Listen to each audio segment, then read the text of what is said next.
Hello, good evening. Good evening, everyone. എല്ലാവരും ഹാപ്പിയായി healthy ആയിട്ടിരിക്കുകയാണെന്ന് വിശ്വസിക്കുന്നു. ഞാൻ റിയ, ഞാൻ തൃശ്ശൂരാണ് എൻ്റെ പ്ലേസ്. വിംബിൾ അക്കാഡമിയിലെ പ്രൊഫഷണൽ ട്രെയിനേഴ്സ് കോഴ്സിലെ 19th ബാച്ച് മെമ്പറാണ്. റൈറ്റ് നൗ ഞാൻ MA സൈക്കോളജി കംപ്ലീറ്റഡ് ആണ്. So counselling and motivational speaker ആവാനുള്ള ഒരു ജേണിയിലാണ്. ഓക്കെ, വിംബിൾ അക്കാഡമിയുടെ കീഴിൽ സംഘടിപ്പിച്ചു വരുന്ന ട്രെയിനേഴ്സ് ടോക്കിലാണ് ഇന്ന് നമ്മൾ ഒത്തുകൂടിയിരിക്കുന്നത്. പ്രൊഫഷണൽ ട്രെയിനേഴ്സ് കോഴ്സ് പൂർത്തിയാക്കിയവർക്ക് അവരുടെ ആശയം പങ്കുവെക്കാനുള്ള ഒരു വേദിയാണ് വിംബിൾസ് അക്കാഡമി ഇന്ന് നമുക്ക് ഒരുക്കിയിരിക്കുന്നത്. ട്രെയിൻ ദ ട്രെയിനർ എന്ന പ്രോഗ്രാമിൽ വരാൻ എന്തായിരുന്നു കാരണം, എങ്ങനെ എത്തിപ്പെട്ടു എന്ന് ചോദിച്ചാൽ ഒരു ആളുകളോട് സംസാരിക്കാൻ യാതൊരുവിധ ഭയം തോന്നാറില്ല. പക്ഷേ പബ്ലിക് സ്പീക്കിങ്ങിലോട്ട് വരുമ്പോൾ, ഒരു ക്രൗഡിലോട്ട് വരുമ്പോൾ എങ്ങനെയാണ് ആളുകളോട് സംസാരിക്കേണ്ടത്, എങ്ങനെയാണ്, എന്തൊക്കെ കാര്യങ്ങൾ ശ്രദ്ധിക്കണം, അതിനുവേണ്ടി എന്തെല്ലാം മാറ്റങ്ങൾ എന്നിൽ വരുത്തേണ്ടതുണ്ട് എന്നൊരു ആശയക്കുഴപ്പം ഉണ്ടായിരുന്നു. അപ്പോൾ അതിനെപ്പറ്റി കൂടുതൽ അറിയാൻ വേണ്ടിയിട്ടാണ് വിംബിൾ അക്കാഡമിയിൽ ജോയിൻ ചെയ്തത്. ഫൈസൽ സാറിന്റെ നേതൃത്വത്തിൽ വളരെ മനോഹരമായ ക്ലാസ്സുകൾ എനിക്ക് ലഭിച്ചു. നമ്മുടെ ആശയങ്ങളെ എങ്ങനെ വ്യക്തമായിട്ട് ആളുകളിലേക്ക് എത്തിക്കാം, ചിന്തകൾ എങ്ങനെ മറ്റുള്ളവരിലോട്ട് എത്തിക്കാം എന്നതിനെ കുറിച്ച് വളരെ നല്ല ക്ലാസ്സുകൾ വിംബിൾ അക്കാഡമിയിൽ നിന്ന് ലഭിച്ചു. കൂടാതെ പ്രാക്ടിക്കൽ ക്ലാസ്സസും വിംബിൾ അക്കാഡമി തരുന്നുണ്ട്. ഓക്കെ, സോ ഇന്നത്തെ എൻ്റെ ടാസ്ക് എന്ന് പറയുന്നത്, ഇന്നത്തെ അതിഥിയായി എത്തിച്ചേർന്നിരിക്കുന്നത് സ്റ്റെഫി മാം ആണ്. Ma'am certified meditation trainer and holistic healer ആണ്. വളരെ എക്സ്പീരിയൻസ്ഡ് ആയിട്ടുള്ള ഒരു മാമിന്റെ ക്ലാസ് കൂടാൻ നമുക്ക് ഇന്ന് ഭാഗ്യം ലഭിച്ചു. ഫേസസ് ഓഫ് മെഡിറ്റേഷൻ എന്ന ടോപ്പിക്കിനെ കുറിച്ചാണ് മാം ഇന്ന് നമ്മളോട് സംസാരിക്കുന്നത്. അപ്പോൾ ഞാൻ ഒത്തിരി സ്നേഹത്തോടെ സ്റ്റെഫി മാമിനെ സ്വാഗതം ചെയ്യുകയാണ്. കൂടാതെ നിങ്ങളെ ഓരോരുത്തരും ഇൻഡിവിജ്വൽ ആയിട്ട് സ്വാഗതം ചെയ്യുകയാണ്. അപ്പോൾ സ്റ്റെഫി മാമിനെ ഞാൻ ക്ഷണിച്ചോളൂ കേട്ടോ. Hi, good evening all. ആദ്യം തന്നെ റിയ മാമിന് എൻ്റെ വളരെ എനർജറ്റിക് ആയിട്ടുള്ള ഒരു ഇൻട്രോ തന്നതിന് മാമിന് എൻ്റെ ഹൃദയം നിറഞ്ഞ നന്ദി പറയാണ്. അപ്പോൾ എന്നെ ഒന്ന് പരിചയപ്പെടുത്താം. അതിനു മുന്നേ വിംബിൾ അക്കാദമിയിലെ ട്രെയിൻ ദ ട്രെയിനർ എന്ന് പറയുന്ന നമ്മുടെ പ്രൊഫഷണൽ ട്രെയിനിങ് കോഴ്സിൽ 19th ബാച്ചിലെ മെമ്പറാണ്. ഈ ഒരു ഓപ്പർച്യൂണിറ്റി തന്നതിന് വിംബിൾ അക്കാദമിനോടും എൻ്റെ ഹൃദയം നിറഞ്ഞ നന്ദി പറയാണ്. മാം പറഞ്ഞതുപോലെ എൻ്റെ പേര് സ്റ്റെഫി എന്നാണ്. സ്ഥലം വരുന്നത് കണ്ണൂർ ജില്ലയിൽ തലശ്ശേരിയിലാണ്.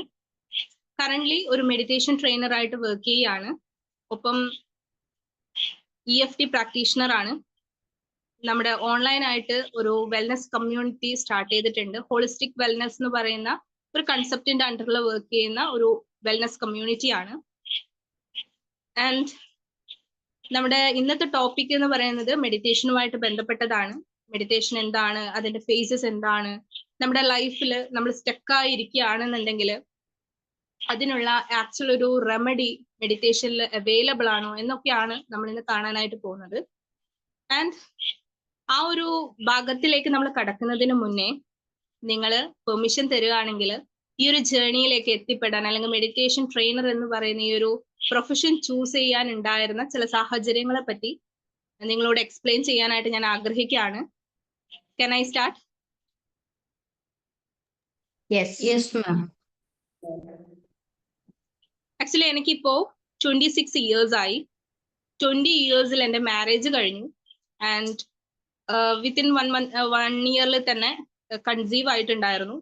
അതിനുശേഷമാണ് ലൈഫിന്റെ മറ്റൊരു ദിശയിലേക്ക് ലൈഫ് പോയത് എന്ന് വേണമെങ്കിൽ പറയാം. ഒരു 1 year കംപ്ലീറ്റ് ഡാർക്ക്നെസ്സിലേക്ക് പോകേണ്ടി വന്നിട്ടുണ്ടായിരുന്നു. എങ്ങനെയാണെന്ന് ചോദിച്ചാല്, ഇനീഷ്യൽ സ്റ്റേജിൽ മോന്റെ പ്രഗ്നൻസിയിൽ ആദ്യത്തെ സമയങ്ങളിലെല്ലാം വളരെ എൻജോയ് ചെയ്തിട്ട് വളരെ ക്യൂരിയോസിറ്റിയോട് കൂടിയിട്ടായിരുന്നു ഞാൻ ആ ഒരു പ്രഗ്നൻസി ജേർണി ആസ്വദിച്ചിട്ടുണ്ടായിരുന്നത്. ബട്ട് അതിന്റെ എൻഡിങ്ങിലേക്ക് എത്തിയപ്പോൾ BP എനിക്കൊരു വില്ലനായിട്ട് മാറി. BP കൂടിയതിനെ തുടർന്നിട്ട് സിവിയർ ആയിട്ടുള്ള ഹെഡ് ഏക്ക് വരാൻ തുടങ്ങി. അതിന്റെ ഭാഗമായിട്ട് എമർജൻസി ഡെലിവറിക്ക് വേണ്ടിയിട്ട് അഡ്മിറ്റ് ചെയ്തു. കൂടാതെ ഹോസ്പിറ്റലുകാരുടെ ചില അശ്രദ്ധകൾ എനിക്ക് കൂടുതൽ വേദനകൾ, പല രീതിയിലുള്ള വേദനകൾ അവിടെ സഹിക്കേണ്ടതായിട്ട് വന്നിട്ടുണ്ടായിരുന്നു ഈ ഒരു BP ഇഷ്യൂസിന് പുറമെ. അതുകൊണ്ട് തന്നെ BP അൺകൺട്രോളബിൾ ആയിട്ട് കൂടുകയും ഇഞ്ചക്ഷൻ ഹൈ ഡോസിൽ എടുക്കേണ്ടതായിട്ടും വന്നിട്ടുണ്ടായിരുന്നു.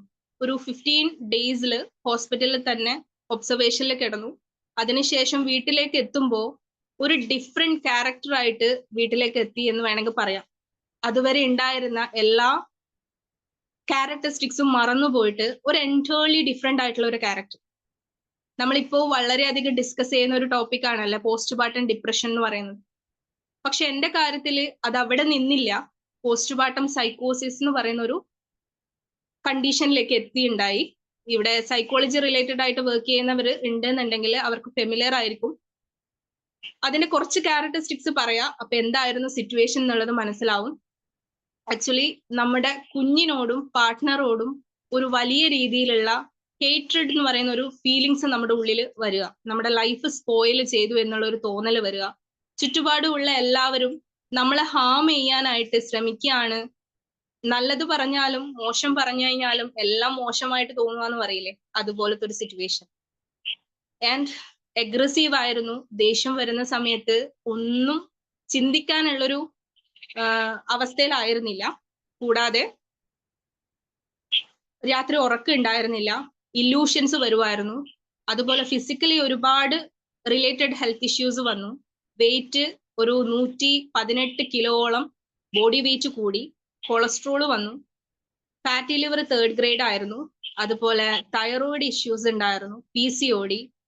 കൂടാതെ ഇതിനൊക്കെ പുറമെ ഹൈപ്പർ ടെൻഷൻ ആയിരുന്നു. അതുകൊണ്ട് തന്നെ ചെറിയൊരു സ്ട്രോക്കും വന്നു.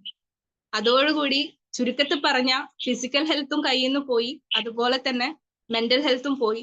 റിലേഷൻഷിപ്പും കംപ്ലീറ്റ്ലി ബ്രോക്കൺ ഡൗൺ ആയി. ഫൈനാൻഷ്യലിയും ഒരുപാട് ഹോസ്പിറ്റൽ മെഡിസിൻ ഇത് തന്നെ ആയതുകൊണ്ട് ഫൈനാൻഷ്യലി ഒരുപാട് ക്രൈസിസിലായിരുന്നു. പക്ഷേ ഈ ഒരു സമയത്തും എന്തു പറ്റിയെന്ന് വെച്ചാൽ ഇതിങ്ങനെ റൺ ചെയ്ത് പോവാണ്. ഓരോ ദിവസം, ചില ദിവസം അബ്നോർമൽ ആയിരിക്കും, ചില ദിവസം നോർമൽ ആയിരിക്കും. പക്ഷെ ഒരു ഹാർട്ട് ബ്രേക്കിംഗ് മൂമെന്റ് എന്റെ ലൈഫിൽ ഉണ്ടായി. അവിടെ നിന്നാണ് ആക്ച്വലി ഈ ഒരു ജേർണി സ്റ്റാർട്ട് ചെയ്യുന്നത്. അത് ശരിക്കും ഇപ്പോഴും ആലോചിക്കുമ്പോഴും വളരെയധികം വേദനയാണ് മനസ്സിന്. കാരണം എന്താണെന്ന് വെച്ചാല് എന്റെ മോനായിരുന്നു മെയിൻ ആയിട്ട് എന്റെ ഈ ഒരു അഗ്രസീവ്നെസ്സിന് ഇരയായിട്ടുണ്ടായിരുന്നത്. അപ്പോ ദേഷ്യം വരുന്ന സമയത്ത് അവനെ തല്ലാൻ പോലും മടിക്കാത്ത രീതിയിലുള്ള ഒരു മാനസികാവസ്ഥയായിരുന്നു എനിക്ക് ഉണ്ടായിരുന്നത്. അപ്പൊ ഒരു ദിവസം ഹസ്ബൻഡ് ആണ് എന്നോട് ഈ കാര്യം ഷെയർ ചെയ്യുന്നത്. നീ ഇങ്ങനെ ദേഷ്യം വരുന്ന സമയത്ത് കുഞ്ഞിനെ എന്താ ചെയ്യുന്നതെന്ന് നിനക്കൊരു ബോധവും ഇല്ല എന്ന് പറഞ്ഞു. ശരിക്കും ഞാൻ നിങ്ങളോട് ഒരു ചോദ്യം ചോദിക്കട്ടെ. ഇതിൽ കുറെ പാരന്റ്സ് ഉണ്ടാവും അല്ലെ? നമ്മുടെ മക്കള് ഏറ്റവും കൂടുതൽ സേഫ് ആണ് എന്ന് നമ്മൾ വിശ്വസിക്കുന്നത് ആരുടെ കയ്യിലാ? ആരുടെ കയ്യിലാ?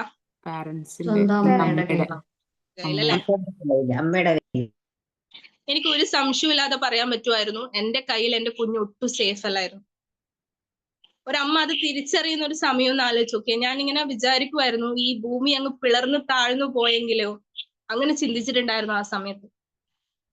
പക്ഷെ 2 ഓപ്ഷനാണ് എന്റെ മുന്നിലുള്ളത്. ഒന്നുകില് ജീവിതത്തോട് എന്നേക്കുമായിട്ട് തോറ്റു കൊടുക്കുക, അവന്റെ സുരക്ഷയ്ക്ക് വേണ്ടിയിട്ട് എന്റെ ലൈഫിനൊരു ഫുൾ സ്റ്റോപ്പ് ഇടുക. അല്ലെങ്കിൽ തോറ്റു കൊടുക്കാതെ ഒരു ലാസ്റ്റ്, എന്തായാലും നമ്മൾ ഇത്രയും എത്തിയില്ലേ, ഒന്ന് ശ്രമിച്ചു നോക്കുക. ഈ 2 ഓപ്ഷനേ ഉള്ളൂ.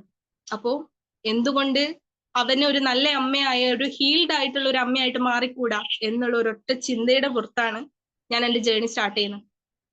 അവിടെ ആദ്യത്തെ ദിവസങ്ങളെല്ലാം എക്സ്ട്രീംലി ഹാർഡായിരുന്നു. പക്ഷെ മനസ്സിൽ ഒരൊറ്റ ഉദ്ദേശം ഉണ്ടായിരുന്നുള്ളൂ, ഇനി ഒന്നുകിൽ റിക്കവറി അല്ലെങ്കിൽ ഫുൾ സ്റ്റോപ്പ്. ഇത് മാത്രമേ ഉണ്ടായിരുന്നുള്ളൂ. സോ 21 ദിവസം ആ സമയത്ത് ഞാൻ കമ്പാനിയനായിട്ട് എന്റെ കൂടെ കൂട്ടിയ 2 കാര്യങ്ങൾ. ഒന്ന്, പ്രോപ്പർ ആയിട്ടുള്ള ഒരു ലൈഫ് സ്റ്റൈൽ, ഒരു ആക്റ്റീവ് ആയിട്ടുള്ള ഒരു life style, and continuous practice of meditation. അതിന് കൃത്യമായിട്ടൊരു ഗൈഡൻസ് ആവശ്യമാണ്. അതില് ന്യൂട്രീഷന് വേണ്ടിയിട്ട് പെർഫെക്റ്റ് ആയിട്ടുള്ള ഒരു കമ്പാനിയനെ കണ്ടെത്തി. എന്റെ 2 കോച്ചസ്, അവരെ ഞാനിപ്പോ നന്ദിയോട് കൂടിയിട്ട് ഓർക്കുകയാണ്. ഹെർബലൈഫ് ന്യൂട്രീഷൻ എന്ന് പറയുന്ന ന്യൂട്രീഷൻ കമ്പനിയുടെ അവരുടെ വെൽനസ് കോച്ചസ് ആയിരുന്നു. അവർ തന്ന ഇമോഷണൽ സപ്പോർട്ട്, അതാണ് ഏറ്റവും വാല്യുബിൾ ആയിട്ടുള്ളത്. ആൻഡ് മെഡിറ്റേഷന് ഒരു മെന്ററെ കണ്ടുപിടിച്ചു. അങ്ങനെ ഞാൻ എന്റെ ജേർണി സ്റ്റാർട്ട് ചെയ്തു. ആ ഒരു ഹീലിംഗ് ടൈമില് കംപ്ലീറ്റ് ആയിട്ട് ഹീലിംഗ് ചെയ്തെടുക്കാൻ കുറച്ച് സമയം എടുത്തെങ്കിലും നല്ല റിസൾട്ട് കിട്ടാനായിട്ട് ഇടയായി. ഓരോ മന്ത് കഴിയുന്ന സമയത്തും വിസിബിളി ചേഞ്ചസ് വന്നത് എന്റെ ക്യാരക്ടറിലായിരുന്നു. അത് ഏറ്റവും കൂടുതൽ മനസ്സിലാക്കാൻ പറ്റിയിട്ടുള്ളത് എന്റെ ഹസ്ബൻഡിനാണ്. ആളാണ് ക്യാരക്ടർ വൈസ് എനിക്ക് വന്നിട്ടുണ്ടായിരുന്ന ചേഞ്ചസ് പറഞ്ഞു തന്നിട്ടുണ്ടായിരുന്നു. സോ അവിടെ നിന്നാണ് ഞാൻ എൻ്റെ ഈ ഒരു പ്രൊഫഷനോടുള്ള പാഷൻ എന്നിൽ ബിൽഡ് ആയത്. അങ്ങനെയാണ് എല്ലാ കാര്യങ്ങളും ഹീലായി കഴിഞ്ഞപ്പോൾ എന്തുകൊണ്ട് ഇത് മറ്റുള്ളവർക്ക് കൊടുത്തുകൂടാ, അല്ലെങ്കിൽ ഇത്രയും ബ്ലെസ്സിങ് കിട്ടിയിട്ട് അത് നമ്മുടെ ഉള്ളിലേക്ക് വെച്ചിരുന്നു കഴിഞ്ഞാല് ഈ ലോകത്തിൽ വെച്ച് ഏറ്റവും സ്വാർത്ഥി ആരാന്ന് ചോദിച്ചാൽ ഞാനാണെന്ന് പറയേണ്ടി വരും അല്ലെ. അതുകൊണ്ട് എനിക്ക് എന്താണോ റിക്കവറി ചെയ്യാൻ എന്നെ ഹെൽപ്പ് ചെയ്തത് ആ രീതിയിൽ തന്നെ മൂവ് ചെയ്യാനായിട്ട് ഞാൻ തീരുമാനിച്ചു. അങ്ങനെ meditation teachers training course complete ചെയ്യായിരുന്നു. ഇപ്പോൾ മെഡിറ്റേഷൻ ട്രെയിനറായിട്ട് വർക്ക് ചെയ്യാണ്. ഇതാണ് എൻ്റെ ഒരു ജേർണി എന്ന് പറയുന്നത്. ഓക്കെ, താങ്ക് യു എല്ലാവർക്കും. താങ്ക് യു നിങ്ങൾ കേട്ടതിന്. ആൻഡ് നമുക്ക് നമ്മുടെ സെഷനിലേക്ക് കിടക്കാം അല്ലെ. ഓക്കെ അല്ലേ? ഓക്കെ. അപ്പോ ജസ്റ്റ് ഒന്ന് കണ്ണടിച്ച് നമ്മൾ കുറച്ച് കാര്യങ്ങൾ കേട്ട് അതിൻ്റെ ഉള്ളിലായിരിക്കും നമ്മുടെ മൈൻഡ്. അപ്പൊ ഒന്ന് കണ്ണടിച്ചേ.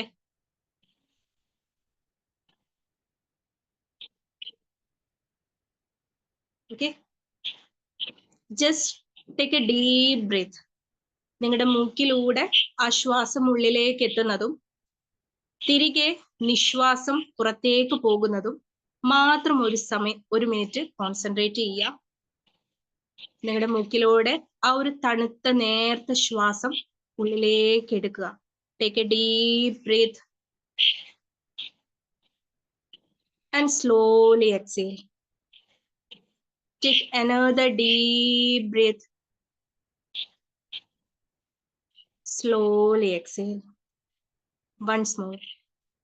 Take a deep breath. Breathe out. പതുക്കെ കണ്ണുകൾ തുറക്കുക.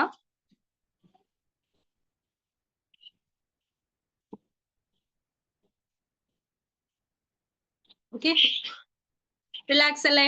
നമുക്ക് സെഷനിലോട്ട് കടന്നാലോ? ഓക്കെ, അപ്പോ let me ask you A question. നമ്മൾ മെഡിറ്റേഷനെ പറ്റിയിട്ട് ഒരുപാട് കേട്ടിട്ടുണ്ടാവും അല്ലെ. നിങ്ങളുടെ അഭിപ്രായത്തില് നിങ്ങൾ മെഡിറ്റേഷനെ പറ്റി എന്താണ് കേട്ടിട്ടുള്ളത്, അല്ലെങ്കിൽ നിങ്ങൾക്ക് അതിനെപ്പറ്റി എന്താണ് മനസ്സിലായത് എന്നുള്ളത് ഒന്ന് പറയാമോ?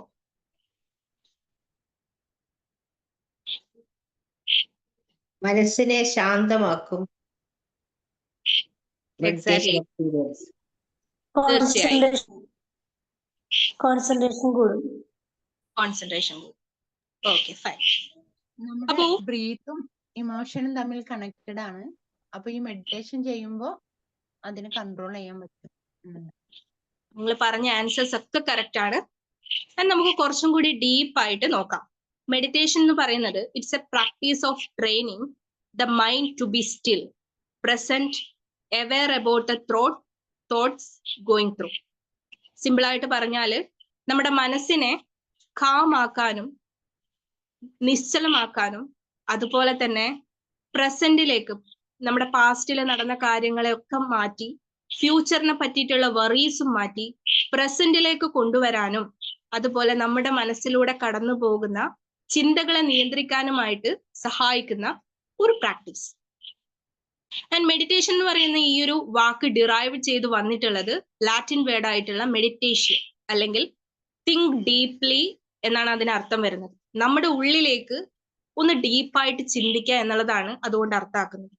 കുറച്ചുകൂടി വ്യക്തമായിട്ട് പറഞ്ഞാല് it's a journey to seeking our true version or our innocent version, our calm nature. And ഈ ഒരു ജേർണിയിൽ നമ്മൾ മീറ്റ് ചെയ്യുന്നത് നമ്മുടെ ഏറ്റവും അധികം ഇന്നസെന്റ് ആയിട്ടുള്ള അല്ലെങ്കിൽ ഏറ്റവും അധികം കാം ആയിട്ടുള്ള പ്രഷ്യസ് ആയിട്ടുള്ള നമ്മുടെ തന്നെ ഒരു വേർഷനെയാണ്. ആ ഒരു ജേർണിനെയാണ് ആക്ച്വലി മെഡിറ്റേഷൻ എന്ന് പറയുന്നത്. ഓക്കെ, നമ്മളെല്ലാവരും ചെറിയ മക്കളുടെ മുഖത്ത് നോക്കിയിട്ട് പറയാറുണ്ടല്ലേ, നിഷ്കളങ്കരാണ് അവർ, ഇന്നസെന്റ് ആണെന്ന് പറയാറുണ്ട്. ഒരിക്കൽ നമ്മളും ഇതുപോലെ ആയിരുന്നു അല്ലെ, നമ്മളും ഇതേപോലെ ഇന്നസെന്റ് ആയിരുന്നു. Then what happened to us? നമ്മൾ കടന്നു വന്നിട്ടുള്ള വഴികളിൽ എവിടെയല്ലോ നമുക്ക് സ്കാർസ് വന്നു അല്ലെ. അപ്പോ ആക്ച്വലി നമ്മളുടെ ഉള്ളിലെല്ലാം ആ ഒരു ഇന്നസെന്റ് വേർഷൻ ഉണ്ട്. ഈ ലോകത്തുള്ള എല്ലാ മനുഷ്യരും they all are born with pure soul. എല്ലാവരും പ്യോർ ആൻഡ് ഇന്നസെന്റ് ആണ്. ബട്ട് ഏതെല്ലോ സിറ്റുവേഷനിൽ നമുക്ക് നമ്മളെ നഷ്ടപ്പെട്ടു പോയി.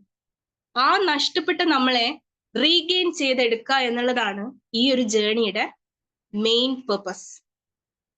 ആൻഡ് നമ്മൾ പറയാറുണ്ട് meditation is A spiritual activity എന്ന് പറയാറുണ്ട് അല്ലെ? ഈ സ്പിരിച്വാലിറ്റിനെ പറ്റിയിട്ട് എന്താണ് നിങ്ങളുടെ അഭിപ്രായം? പറയാറ്. സ്പിരിച്വാലിറ്റി എന്ന് കേൾക്കുമ്പോൾ നമ്മുടെ മനസ്സിൽ എന്താണ് ആക്ച്വലി തോന്നുന്നത്? പറയാവോ ആരെങ്കിലും? നമ്മളെ തന്നെ അറിയുന്ന ഒരു സ്റ്റേറ്റ്. ഓക്കെ, അത് പറഞ്ഞപ്പോ ഞാനത് ചോദിക്കാൻ റീസൺ, ഇപ്പൊ റീസെന്റ് ആയിട്ട് ഞാനൊരു ക്ലയന്റിന് ക്ലാസ് എടുത്ത് കൊടുക്കുന്ന സമയത്ത് ഈ സെയിം ചോദ്യം ഞാൻ അവരോട് ചോദിച്ചപ്പോ അവരെന്റെ അടുത്ത് പറഞ്ഞ ആൻസർ ഇങ്ങനെയാണ്: ഈ കാഷായ വേഷമൊക്കെ ഇട്ടിട്ട് നടക്കുന്ന ആൾക്കാരല്ലേ ഈ സ്പിരിച്വാലിറ്റി ഉള്ള ആൾക്കാർ എന്ന് എന്നോട് പറഞ്ഞിട്ടുണ്ടായിരുന്നു. അതുകൊണ്ടാണ് ഞാൻ ഈ ചോദ്യം ഇവിടെ ഉൾപ്പെടുത്താനുള്ള ഒരു റീസൺ. ചിലവർക്കെങ്കിലും അങ്ങനെ ഒരു സംശയം ഉണ്ടാവാം. ആക്ച്വലി റിയൽ സ്പിരിച്വാലിറ്റി എന്ന് പറയുന്നത് എന്താണെന്ന് ചോദിച്ചാൽ ഈസി ആയിട്ട് മനസ്സിലാക്കാൻ ഒരു കാര്യം പറഞ്ഞു. നമ്മുടെ മുന്നിൽ ഒരാള് സങ്കടത്തോടെ വരുന്ന സമയത്ത് ആ സങ്കടം മനസ്സിലാക്കാനും, ഒരു വ്യക്തി നമ്മളെടുത്ത് സന്തോഷം പങ്കുവെക്കുന്ന സമയത്ത് അവരുടെ കൂടെ സന്തോഷിക്കാനും, ഉള്ളു തുറന്ന് സംസാരിക്കാനും, നമ്മുടെ ജീവിതത്തിന്റെ പർപ്പസ് തിരിച്ചറിയാനും കഴിയുന്ന ആ ഒരു അവസ്ഥയാണ് യഥാർത്ഥമായിട്ടുള്ള സ്പിരിച്വാലിറ്റി എന്ന് പറയുന്നത്. ഇതാണ് നമ്മുടെ മെഡിറ്റേഷന്റെ ഫ്രൂട്ട് എന്ന് പറയുന്നത്. ഓക്കെ, ഇതില് മെഡിറ്റേഷൻ പ്രാക്ടീസ് ചെയ്ത് കണ്ടിന്യൂ ചെയ്യുന്ന ആൾക്കാർ ഒന്ന് ഹാൻഡ് റൈസ് ചെയ്യാവോ? ഇപ്പോഴും സ്റ്റിൽ കണ്ടിന്യൂ ചെയ്യുന്നവര്? Okay, fine. മെഡിറ്റേഷൻ പറഞ്ഞോളൂ. മാമിന്റെ പേഴ്സണൽ സെഷൻ അഡ്മിഷൻ അത് പറയണോ? ഞാൻ അല്ലെങ്കിൽ ചെയ്യില്ല, ഇപ്പൊ എടുത്തിട്ടുണ്ടായതിനു ശേഷം ചെയ്യുന്നുണ്ട് meditation. Okay okay fine. Okay, അപ്പൊ മെഡിറ്റേഷൻ ചെയ്തിട്ട് പല ടൈപ്പിൽ മെഡിറ്റേഷൻ ചെയ്തിട്ട് നമുക്ക് റിസൾട്ട് കിട്ടാതെ കൺഫ്യൂഷൻ ആയിരിക്കുന്ന ആരെങ്കിലും ഉണ്ടെന്നുണ്ടെങ്കിൽ ജസ്റ്റ് ഒന്ന് ഹാൻഡ് റൈസ് ചെയ്തേ. കൺഫ്യൂഷൻസ് ഉണ്ട് അല്ലെ? പലപ്പോഴും നമ്മൾ ഫേസ് ചെയ്യേണ്ടി വരുന്ന ഒരു പ്രശ്നമാണ്. നമുക്ക് ഒരുപാട് ടൈപ്പ് ഓഫ് മെഡിറ്റേഷൻസ് ഉണ്ട്. അതുപോലെ യൂട്യൂബ് തുറന്നു കഴിഞ്ഞാൽ നമുക്ക് ഒരുപാട് മെഡിറ്റേഷൻ, ഗൈഡഡ് മെഡിറ്റേഷൻ ഇങ്ങനെ കിട്ടിക്കൊണ്ടിരിക്കും. പക്ഷെ പലപ്പോഴും എത്ര സമയം നമ്മൾ അതിനു വേണ്ടിയിട്ട് സ്പെൻഡ് ചെയ്ത് കഴിഞ്ഞാലും നമുക്കൊരു റിസൾട്ട് കിട്ടുന്നില്ല എന്ന് പലപ്പോഴും പറയാറുണ്ട്. Why this happen? ബിക്കോസ് നമ്മുടെ പീപ്പിൾസിന് ഒരു പ്രത്യേകത എന്താന്ന് വെച്ചാൽ പെട്ടെന്ന് നമുക്ക് റിസൾട്ട് കിട്ടണം അല്ലെ? അതുകൊണ്ട് മെഡിറ്റേഷൻ എന്താണ് എന്ന് മനസ്സിലാക്കുന്നതിന് മുന്നേ മെഡിറ്റേഷൻ ചെയ്യാനായിട്ട് ഉള്ള പ്രാക്ടീസസ് ആണ് നമ്മൾ സെർച്ച് ചെയ്തുകൊണ്ടിരിക്കുന്നത്. മെഡിറ്റേഷൻ എന്താണ് എന്ന് മനസ്സിലാക്കുന്നതിന് മുന്നേ അത് പ്രാക്ടീസ് ചെയ്യാനുള്ള വഴികളാണ് നമ്മൾ നോക്കുന്നത്. അവിടെയാണ് പ്രശ്നം. അങ്ങനെയെങ്കിൽ ഈ ഒരു ജേണി നമ്മുടെ ലൈഫിൽ നല്ലൊരു ട്രാൻസ്ഫോർമേഷൻ കൊണ്ടുവരണം എന്ന് ആഗ്രഹിക്കുകയാണെങ്കിൽ നിങ്ങൾക്ക് ആ ഒരു ട്രാൻസ്ഫോർമേഷന്റെ എസെൻസ് ഞാൻ പറഞ്ഞുതരാം. ഓക്കെ, നിങ്ങളുടെ കയ്യിൽ പെന്നോ പേപ്പറോ ഉണ്ടെന്നുണ്ടെങ്കിൽ ജസ്റ്റ് ഇത് നോട്ട് ചെയ്ത് വെക്കാം. Essence of transformation. Okay, the first one എന്ന് പറയുന്നത് realisation. Second one understanding. Third one acceptance. Fourth one correction. Meditation ജേണിയിൽ ഉടനീളം നമുക്ക് ഈ ഒരു എസെൻസ് ആവശ്യമാണ്. റിപ്പീറ്റ് ചെയ്യാൻ പറ്റുമോ? എഴുതാൻ പറ്റില്ല. പറയാം. റിയലൈസേഷൻ, രണ്ടാമത്തേത് അണ്ടർസ്റ്റാൻഡിങ്, മൂന്നാമത്തേത് acceptance, 4 correction. Fourth one please. Correction. Okay. അപ്പോ ബിഫോർ നമ്മൾ ആ ഒരു മെഡിറ്റേഷൻ ജേർണി സ്റ്റാർട്ട് ചെയ്യുന്നതിന് മുന്നേ നമ്മൾ നമ്മളെ പ്രിപ്പയർ ചെയ്യേണ്ടതിന്റെ ഒരു ആവശ്യമുണ്ട്, ബോത്ത് ഫിസിക്കലി ആൻഡ് ഇമോഷണലി. ഒരു ചെറിയൊരു എക്സാമ്പിൾ പറയാം. നിങ്ങളുടെ ഇമാജിനേഷനിൽ ഒരു റൂം കൊണ്ടുവരാം, ഒരു മുറി. ഓക്കെ, ആ മുറിയുടെ സിറ്റുവേഷൻ ഇങ്ങനെയാണ്. വളരെ മെസ്സി ആയിട്ട് കിടക്കുകയാണ്. കുറെ ഫേർണിച്ചർ, ക്ലോത്ത്സ്, ബുക്സ്, അങ്ങനെ ഒരുപാട് കാര്യങ്ങൾ ആ റൂമിലുണ്ട്, പക്ഷെ ഇതൊന്നും ഓർഗനൈസ്ഡ് അല്ല, എല്ലാം അവിടെ ഇവിടെയും ആയിട്ടിരിക്കുകയാണ്. അപ്പോഴാണ് നമുക്ക് തോന്നുന്നത് ഒരു പുതിയൊരു ഫേർണിച്ചർ നമ്മുടെ കണ്ണിൽ പെടുകയാണ്. വളരെയധികം റെയർ ആയിട്ടുള്ള ഒത്തിരി ഭംഗിയുള്ള ഒരു ഫേർണിച്ചർ. നമ്മളത് നല്ല വില കൊടുത്തു മേടിച്ചു. ഓർക്കണം, നല്ല വില കൊടുത്തിട്ടാണ് നമ്മളത് മേടിക്കുന്നത്. കൂടാതെ വളരെ യുണീക്ക് ആയിട്ടുള്ള ഡിസൈനാണ്. നമുക്ക് ഈ ഫേർണിച്ചർ ആ മുറിയിൽ ഇൻസ്റ്റാൾ ചെയ്യണം. ഇപ്പൊ നമ്മൾ ഇതും പർച്ചേസ് ചെയ്തിട്ട് മുറിയുടെ മുന്നിൽ എത്തിയിട്ട് നോക്കുന്ന സമയത്ത് ഇത് വെക്കാൻ സ്ഥലമില്ല അല്ലെ? ഇനി അതിനിടയ്ക്ക് ഈ ഒരു ഫേർണിച്ചറും കൂടി കൊണ്ടുവച്ച് കഴിഞ്ഞാൽ എന്ത് സംഭവിക്കും? ഓൾറെഡി മെസ്സി ആയിട്ടുള്ള റൂമാണ്, അതിനിടയ്ക്ക് ഈ ഫേർണിച്ചറും കൂടി കൊണ്ടുവച്ചാലോ എന്തായിരിക്കും ഉണ്ടാവുക? എന്താ ഉണ്ടാവുക? അവിടെ സ്ഥലം ഉണ്ടാവൂല. കൂടുതൽ മെസ്സി ആയിട്ട് തോന്നും അല്ലെ നമുക്ക്? അപ്പോ നിങ്ങളാണെങ്കിൽ എങ്ങനെയായിരിക്കും, എന്തായിരിക്കും ഇതിന് ഒരു സൊല്യൂഷൻ കണ്ടുപിടിക്കാം? എന്തായാലും നമുക്ക് ആ ഫേർണിച്ചർ അവിടെ കൊണ്ടുവച്ചേ പറ്റുള്ളൂ. അങ്ങനെയെങ്കിൽ എന്ത് ചെയ്യും? അത്യാവശ്യമില്ലാത്ത കാര്യം അപ്പോൾ ആ റൂം ആദ്യം ക്ലീൻ ചെയ്യാൻ നോക്കും. എക്സാക്ട്ലി, അതാണ് ആൻസർ. Correct, perfect. അതായത് നമുക്ക് വേണ്ടാത്ത ചില കാര്യങ്ങൾ നമ്മൾ എന്ത് ചെയ്യും? അത്യാവശ്യമല്ലാത്ത കാര്യങ്ങൾ അവിടെ നിന്ന് എടുത്ത് മാറ്റാനായിട്ട് തുടങ്ങും അല്ലെ? അതാണ് നമ്മൾ ആദ്യം ചെയ്യുന്ന കാര്യം. നമ്മൾ പല രീതിയിലുള്ള മോട്ടിവേഷൻ സ്റ്റോറീസ് കേൾക്കാറില്ല. ചില മോട്ടിവേഷൻ സ്റ്റോറീസ് ഒക്കെ കേൾക്കുന്ന സമയത്ത് നമ്മൾ വിചാരിക്കാറുണ്ട്, നമ്മൾ വളരെയധികം ഇൻസ്പയർ ആവാറുണ്ട്, വളരെയധികം മോട്ടിവേഷൻ ആവാറുണ്ട്. പക്ഷെ കുറച്ച് സമയം കഴിയുന്ന സമയത്ത് നമ്മൾ കേട്ട ആ ഒരു സ്പീച്ച് എത്ര വാല്യുബിൾ ആണെങ്കിലും കുറച്ച് സമയം കഴിയുമ്പോൾ നമ്മുടെ ആ ഒരു എനർജി ഒക്കെ ഡ്രെയിൻ ആയി പോകുന്നതായിട്ട് ശ്രദ്ധിച്ചിട്ടുണ്ടോ? ഇവിടെ എന്താ ആക്ച്വലി സംഭവിക്കുന്നത്? നമുക്ക് കിട്ടിയിട്ടുള്ള ഇൻഫോർമേഷൻസ് വാല്യുബിൾ അല്ലാത്തത് കൊണ്ടാണോ? ക്വാളിറ്റി ഇല്ലാത്തത് കൊണ്ടാണോ? ആക്ച്വലി ആ ഒരു കാര്യത്തിനെ ഇൻസ്റ്റാൾ ചെയ്യാനുള്ള സ്ഥലം നമ്മുടെ ഉള്ളിലില്ലാത്തതാ പ്രശ്നം. അപ്പോ നമ്മൾ ഒരു പുതിയ കാര്യത്തിന്, ഇപ്പൊ മെഡിറ്റേഷൻ എന്ന് പറയുന്ന ആ ഒരു പുതിയൊരു സ്പിരിറ്റിനെ അല്ലെങ്കിൽ ആ ഒരു എനർജിയെ നമ്മുടെ ഉള്ളിലേക്ക് സ്വീകരിക്കാൻ നമ്മൾ ശ്രമിക്കുമ്പോൾ ആദ്യം നമ്മൾ ചെയ്യേണ്ടത് നമ്മുടെ ഉള്ളിൽ അതിനെ സ്വീകരിക്കാനുള്ള സ്ഥലം ഉണ്ടോ എന്നുള്ളത് തിരിച്ചറിയലാണ്. അതാണ് ഞാൻ പറഞ്ഞ റിയലൈസേഷൻ എന്ന് പറയുന്നത്. Is it possible currently? ഇനി അങ്ങനെയല്ലെങ്കിൽ അണ്ടർസ്റ്റാൻഡ് ചെയ്യുക എന്താണ് നമുക്ക് അവിടുന്ന് എടുത്തു മാറ്റേണ്ടത്, പ്രധാനപ്പെട്ടതല്ലാത്തത് എന്തൊക്കെയാണ്, എന്ത് ഹാബിറ്റ് ആണ്, ഏത് ഇമോഷൻ ആണ് എന്നുള്ളത് നമ്മൾ കണ്ടുപിടിക്കേണ്ടത് ആണ് രണ്ടാമത്തെ കാര്യം. എന്നിട്ട് അത് ആക്സെപ്റ്റ് ചെയ്യുക. നമുക്കത് വേണ്ടാത്തതാണോ എന്നുള്ളത് ആക്സെപ്റ്റ് ചെയ്യുക, ദെൻ കറക്റ്റ് ചെയ്യുക. ഓക്കെ? ആൻഡ് ഇതില് ഈ ഒരു ട്രാൻസ്ഫോർമേഷൻ ജേണിയില് എങ്ങനെയാണ് നമുക്ക് നമ്മളെ പ്രിപ്പയർ ചെയ്യാൻ പറ്റുക? ഓക്കെ, നമ്മൾ ഫൈൻ ചെയ്തു, അല്ലെങ്കിൽ നമുക്ക് പുതിയൊരു കാര്യം ചെയ്യേണ്ടത് കൊണ്ട് തന്നെ നമ്മളെ മൈൻഡിൽ, നമ്മുടെ ജീവിതത്തിൽ കുറച്ച് സ്പേസ് ഉണ്ടാക്കാൻ നമ്മൾ തയ്യാറായി. അങ്ങനെയെങ്കിൽ ഇത് എങ്ങനെ ചെയ്യും എന്നുള്ളത് അറിയണ്ടേ? അതാണ് നമ്മുടെ ഇന്നത്തെ മെയിൻ ആയിട്ടുള്ള സെഷന്റെ കോർ എന്ന് പറയുന്നത്, ഫേസസ് ഓഫ് മെഡിറ്റേഷൻ. അപ്പോ നമ്മുടെ പ്രിപ്പറേഷൻ സ്റ്റാർട്ട് ചെയ്യുന്ന ആദ്യത്തെ ഫേസ് എന്ന് പറയുന്നത് physical level preparation or physical body preparation, അതല്ലെങ്കിൽ വർക്ക് ഓൺ യുവർ ബോഡി. ഈ പോയിന്റ് ഒന്ന് നോട്ട് ചെയ്തോളൂ കേട്ടോ. ഫസ്റ്റ് ഫേസ് എന്ന് പറയുന്നത് വർക്ക് ഓൺ യുവർ ബോഡി.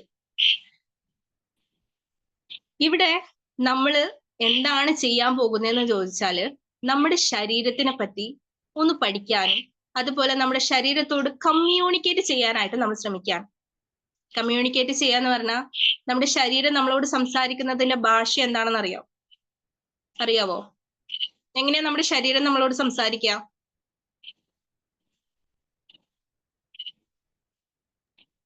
അറിയില്ല. എങ്ങനെയാ സംസാരിക്കുക?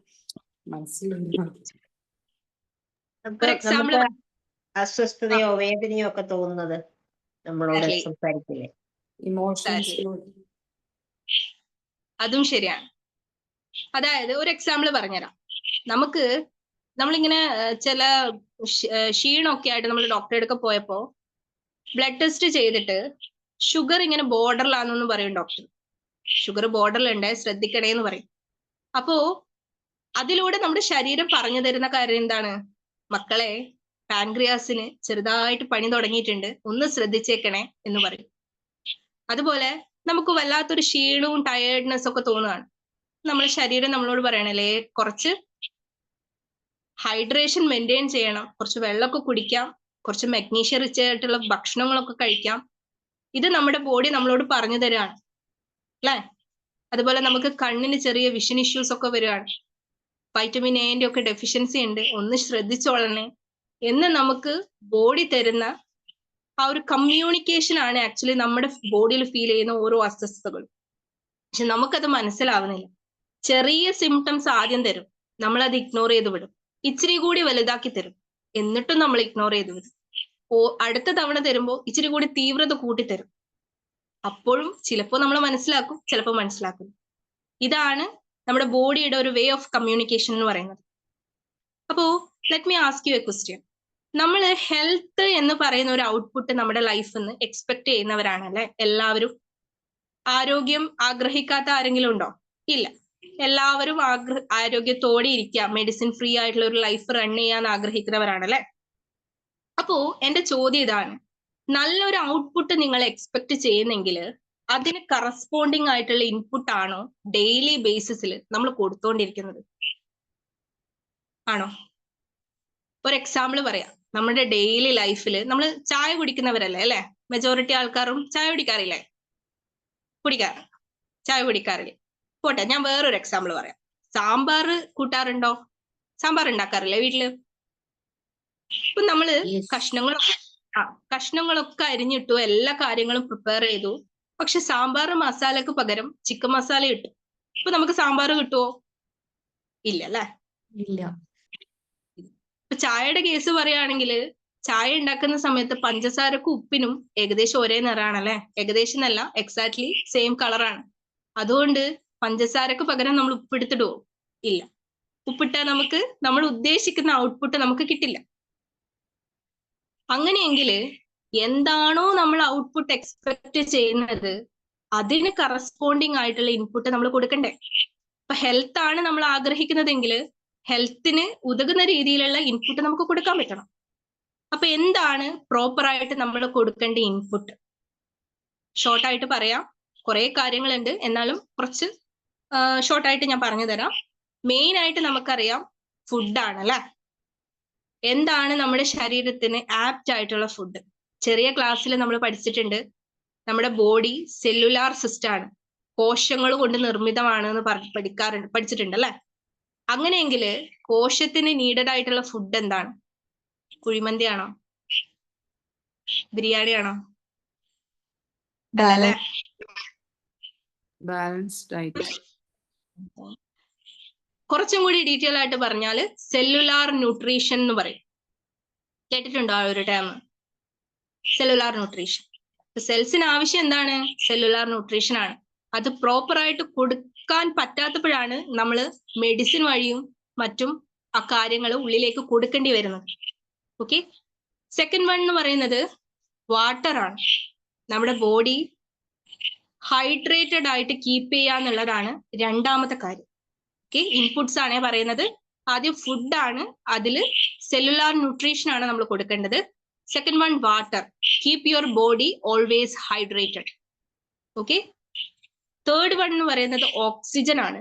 അപ്പൊ ചിന്തിക്കേണ്ട, നമ്മൾ ശ്വസിക്കാതെയാണോ ജീവിക്കുന്നത് എന്നല്ല അതിനർത്ഥം. എന്താണെന്ന് വെച്ചാൽ ചില സിറ്റുവേഷൻസ് വരുമ്പോൾ നമ്മുടെ ബ്രെയിനിലെ ഓക്സിജൻ സപ്ലൈ കുറയാൻ സാധ്യതയുണ്ട്. പ്രത്യേകിച്ച് നമ്മൾ ഓവർലോഡ് വർക്ക് ചെയ്യുന്ന സമയത്ത്, എക്സോസ്റ്റഡ് ആവുമ്പോഴൊക്കെ തന്നെ നമ്മുടെ ബ്രെയിനിലെ 2 സെഗ്മെന്റ് ഉണ്ട് എന്നറിയാലോ. ബ്രെയിനിന്റെ 2 സെഗ്മെന്റ്സ് ഉണ്ട്, ഒന്ന് ലോജിക്കും ഒന്ന് ഇമോഷണൽ ആയിട്ട് വർക്ക് ചെയ്യുന്നത്. ഇവിടെ നമുക്ക് പല സിറ്റുവേഷൻസ് കൊണ്ട്, സ്ട്രെസ് കൊണ്ടൊക്കെ തന്നെ ഓക്സിജൻ സപ്ലൈ കുറയും. അപ്പോ ഇതിനെ ക്രമീകരിക്കാനായിട്ട് നമുക്ക് ചെയ്യാൻ പറ്റുന്ന ഒരു കാര്യം എന്ന് പറയുന്നത് പ്രാണായാമ എന്ന് കേട്ടിട്ടുണ്ടോ? അനലോം വിലോം എന്ന് പറയും. ഓൾട്ടർനേറ്റീവ് നോസ്ട്രിൽ യൂസ് ചെയ്തിട്ടുള്ള ബ്രീത്തിങ് എക്സസൈസ് കേട്ടിട്ടുണ്ടാവില്ലേ? കേട്ടു. അപ്പോ അതുവഴി നമുക്ക് നമ്മുടെ ഓക്സിജൻ സപ്ലൈ ഫിൽ ചെയ്യാൻ പറ്റും. ഇനി ഫോർത്ത് വൺ എന്ന് പറയുന്നത് റെസ്റ്റ് ആൻഡ് എക്സസൈസ്.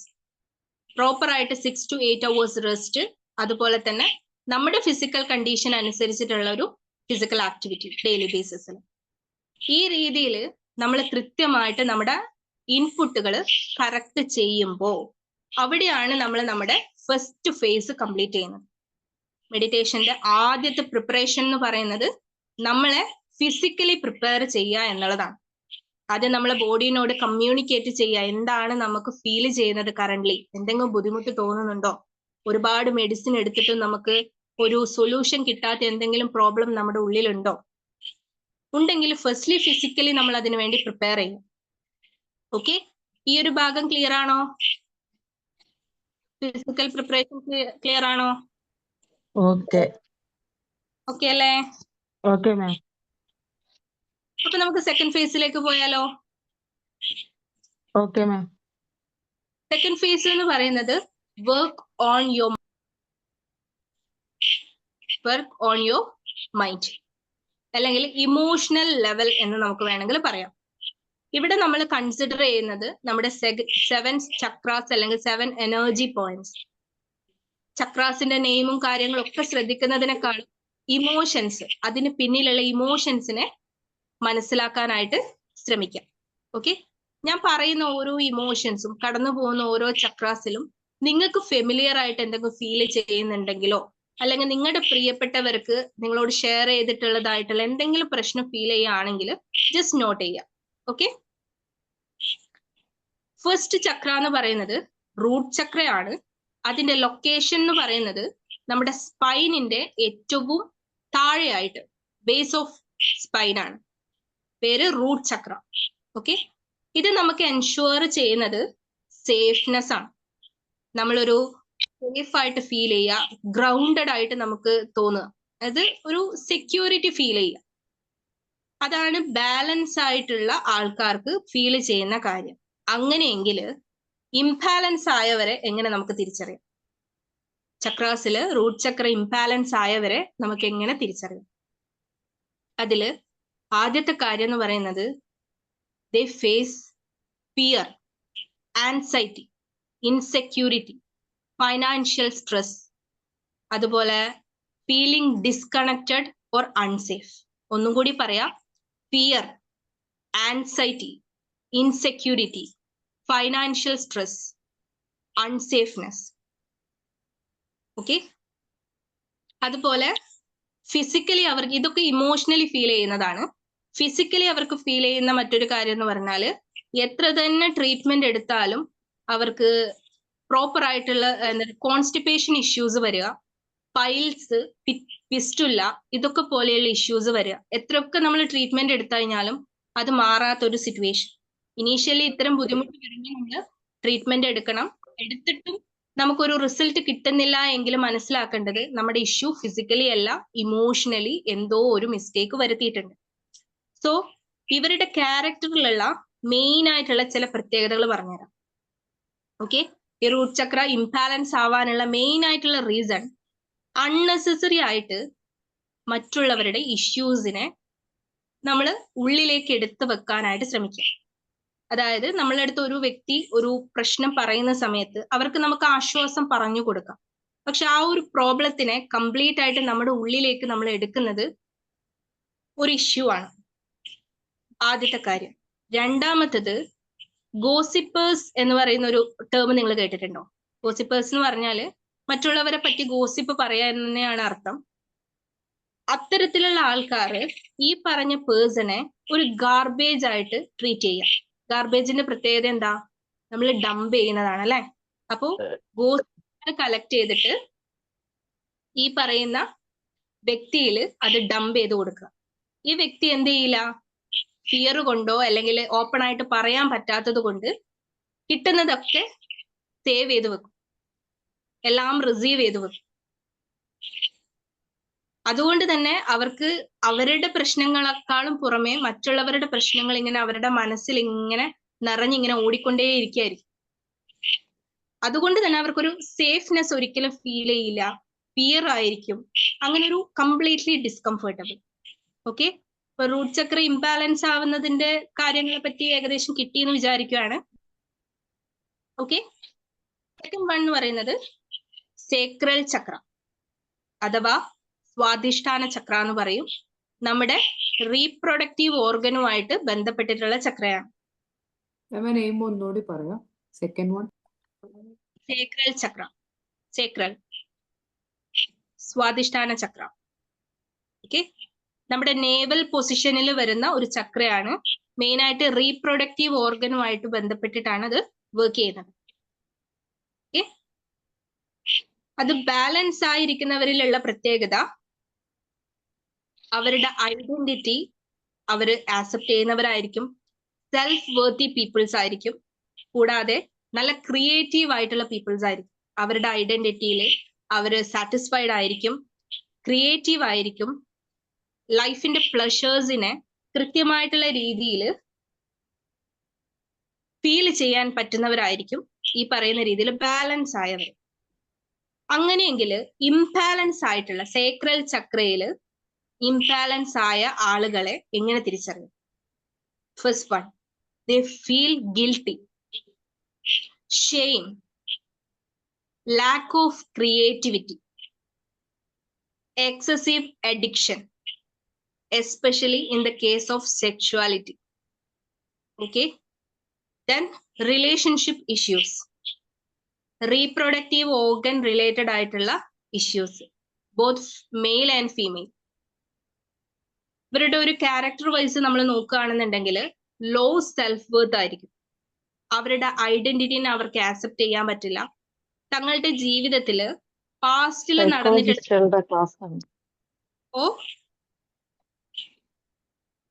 എന്തെങ്കിലും ചോദിച്ചായിരുന്നോ?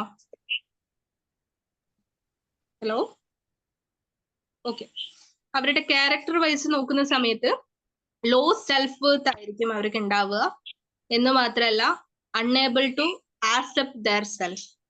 പാസ്റ്റിൽ നടന്നിട്ടുള്ള ചില എന്തെങ്കിലും ഇഷ്യൂസുമായിട്ട് ഇപ്പോഴും ഗിൽട്ട് ഫീൽ ചെയ്തിട്ട് റിയാലിറ്റിയിൽ നിന്ന് ഒളിച്ചോടാൻ വേണ്ടിയിട്ട് അവർ പല കാര്യങ്ങളും യൂസ് ചെയ്യുന്നതായിട്ട് ഉള്ള ഒരു ടെൻഡൻസി ഉള്ളവരാണ്. അത് ഒരു തരത്തിൽ പറഞ്ഞ ഒരു ഒളിച്ചോട്ടം.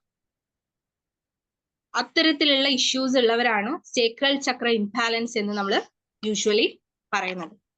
ഓക്കെ, ഇനി തേർഡ് വൺ എന്ന് പറയുന്നത് വെരി ഇമ്പോർട്ടൻറ്റ്, വളരെ ഇമ്പോർട്ടൻ്റ് ആയിട്ടുള്ള ഒരു കാര്യമാണ് സോളാർ ഫ്ലെക്സ് ചക്ര. തേർഡ് വൺ സോളാർ ഫ്ലെക്സ് ചക്ര. സ്റ്റൊമക്കിലാണ് ഇത് അസോസിയേറ്റ് ചെയ്തിരിക്കുന്നത്. നമ്മുടെ സ്റ്റൊമക്ക് ഡൈജസ്റ്റീവ് സിസ്റ്റവുമായിട്ട് ബന്ധപ്പെട്ടിട്ടാണ് ഈ ഒരു ചക്ര വർക്ക് ചെയ്യുന്നത്. ഓക്കെ, നമുക്കറിയാം നമ്മുടെ ഡൈജഷന് ഹെൽപ്പ് ചെയ്യുന്ന ഒരു അസിഡിക് നേച്ചർ ഉണ്ട്. എന്താണെന്ന് പറയാൻ പറ്റുമോ? ഡൈജഷന് ഹെൽപ്പ് ചെയ്യുന്ന H2SO4 hydrochloric acid. Yes. In meditation, we call that ജഡയഗ്നി. സിമിലർ തന്നെ. അഗ്നിയുടെ ഈ ആസിഡിന്റെ പ്രത്യേകത എന്താണ്? അത് ഡൈജഷന് സഹായിക്കുന്നു, അല്ലെങ്കിൽ ദഹിപ്പിക്കാൻ സഹായിക്കുന്നു. ഇവിടെ നമ്മൾ അത് കൺസിഡർ ചെയ്യുന്ന കൺസെപ്റ്റിൽ തന്നെ. ഇത് ഡയറക്ട്ലി കണക്റ്റഡ് ടു സൺ. സൂര്യോദയത്തോടു കൂടി നമ്മുടെ ഈ ഒരു HCl ആക്ടിവേറ്റ് ആകുന്നു. അതുപോലെ തന്നെ അസ്തമയത്തോടു കൂടി അതിന്റെ പ്രവർത്തനം ഓൾമോസ്റ്റ് ഷട്ട് ഡൗൺ ആകുമെന്നും പറയുന്നു. അതുകൊണ്ട് തന്നെ ഫുഡിന്റെ ആ ഒരു ഇൻടേക്ക് ടൈമിംഗ് ആണ് ഇവിടെ കാണിക്കുന്നത്. പ്രോപ്പറായിട്ട് ഡൈജഷൻ ചെയ്യാൻ വേണ്ടി നമ്മൾ എപ്പോഴും കേൾക്കുന്നതാണ് അല്ലെ, ഭക്ഷണം കഴിക്കേണ്ടതായിട്ടുള്ള സമയത്ത് കഴിക്കണം എന്ന് പറയാറുണ്ട്. രാവിലെ മോർണിംഗ് ബ്രേക്ക്ഫാസ്റ്റ് ഏറ്റവും ലളിതമായിട്ടും ന്യൂട്രീഷ്യസ് ആയിട്ടും കഴിക്കണം എന്ന് പറയുന്നതിന്റെ റീസൺ ഒരു എക്സാമ്പിൾ പറയാം. നമ്മൾ അടുപ്പ് കത്തിക്കുന്നവര് ഉണ്ടാവില്ലേ, അടുപ്പ് കത്തിക്കുന്ന ലേഡീസ്, നമ്മൾ എങ്ങനെയാ കത്തിക്കുക? ആദ്യം ചെറിയ ചെറിയ കമ്പുകളൊക്കെ വെച്ചിട്ട് പതുക്കെയാണ് കത്തിക്കുക അല്ലെ. ആ കത്തി പിടിക്കുന്ന സമയത്ത് നമ്മൾ വലിയ കാര്യങ്ങൾ അവിടെ ഇട്ട് കഴിഞ്ഞാല് അത് കത്തുവോ? ഇല്ല, കെട്ടുപോകും അല്ലെ. ഇതുപോലെയാണ് നമ്മുടെ സ്റ്റൊമക്കിന്റെ കാര്യവും പറയുന്നത്. കാരണം ആ ഒരു ഏർലി മോർണിംഗ് ബ്രേക്ക്ഫാസ്റ്റ് എന്ന് പറയുന്നത് ലൈറ്റ് ആയിട്ട് ഏറ്റവും ന്യൂട്രീഷ്യസ് ആയിട്ട് കഴിക്കുക. ആൻഡ് ലഞ്ച് ആണ് നമ്മൾ മെയിൻ ആയിട്ട് ഫോക്കസ് ചെയ്യുന്നത്. ദെൻ ഡിന്നർ എഗെയിൻ വളരെ ലൈറ്റ് ആയിട്ട് കഴിക്കുക. ഇതാണ് അതിന്റെ ഒരു കണക്ക് പറയുന്നത്. ആൻഡ് ഇവിടെ ഫിസിക്കലി അവർക്ക് ഡൈജസ്റ്റീവ് ഇഷ്യൂസ് ഉണ്ടാവും. കൂടാതെ ഇമോഷണലി അവർക്ക് ഫേസ് ചെയ്യേണ്ടി വരുന്ന ഏറ്റവും വലിയ പ്രശ്നം എന്താണെന്ന് അറിയാം? Low self confidence. Most of the ladies face ഈ ഒരു ഇഷ്യൂസ് ഫേസ് ചെയ്യുന്നവരാണ്. അവരുടെ അടുത്ത് ഡീറ്റെയിൽ ആയിട്ട് സംസാരിക്കുന്ന സമയത്ത് നമുക്ക് മനസ്സിലാവുന്ന ഒരു കാര്യം, വളരെ കാലങ്ങളായിട്ട് അവര് സ്റ്റൊമക് അപ്സെറ്റ് ഫീൽ അനുഭവിക്കുന്നവരാണ്.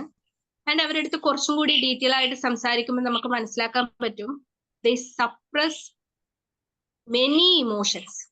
ഒരുപാട് രീതിയിലുള്ള ഇമോഷൻസിനെ ഡെയിലി ബേസിസിൽ സപ്രസ് ചെയ്തുകൊണ്ട് ജീവിക്കുന്നവരാണ് എന്ന് അവരുടെ അടുത്ത് സംസാരിക്കുന്ന സമയത്ത് അവർ പറയാറുണ്ട്. And the reason for that, main ആയിട്ട് ആ ഒരു ഡൈജസ്റ്റീവ് ഇഷ്യൂസ് വരാനുള്ള മറ്റൊരു റീസൺ എന്ന് പറയുന്നത്, ഒന്ന് നമ്മുടെ ഭക്ഷണം, അതിന്റെ ആയിട്ട് ബന്ധപ്പെട്ടിട്ടുള്ള കാര്യങ്ങളാണ്. രണ്ടാമത്തത് സെൽഫ് കോൺഫിഡൻസ് ഇല്ലായ്മ, സ്വന്തം തന്നെ ബ്ലെയിം ചെയ്യുന്ന ഒരു സിറ്റുവേഷൻ, നമ്മളെ വാല്യൂ കൊടുക്കാതിരിക്കുക, നമ്മുടെ ഫീലിങ്സിന്, നമ്മുടെ ഇമോഷൻസിന് നമ്മൾ തന്നെ വാല്യൂ കൊടുക്കാതെ ഒരു സപ്രസിങ് ഫീലിൽ നമ്മളെ റൺ ചെയ്തുകൊണ്ടേയിരിക്കുക. ഓക്കെ, ക്ലിയർ ആണെന്ന് വിചാരിക്കുന്നു. ഓക്കെ, നെക്സ്റ്റ് 4th വൺ എന്ന് പറയുന്നത് വെരി ഇമ്പോർട്ടൻറ്റ്, ഹാർട്ട് ചക്ര. ഹാർട്ട് ചക്ര എന്ന് പറയുന്നതാണ് ഏറ്റവും ഇമ്പോർട്ടന്റ് ആയിട്ടുള്ളത്. ഇവിടെ ബ്ലോക്ക് ആയി കഴിഞ്ഞാൽ ബാക്കി എല്ലാ ചക്രകളും ഓട്ടോമാറ്റിക്കലി ബ്ലോക്ക് ആവും. It's deal with love, compassion, അതുപോലെ എംപതി, സിമ്പതി, ഇതിനൊക്കെ ഡീൽ ചെയ്യുന്നത് നമ്മുടെ heart ചക്രയാണ്.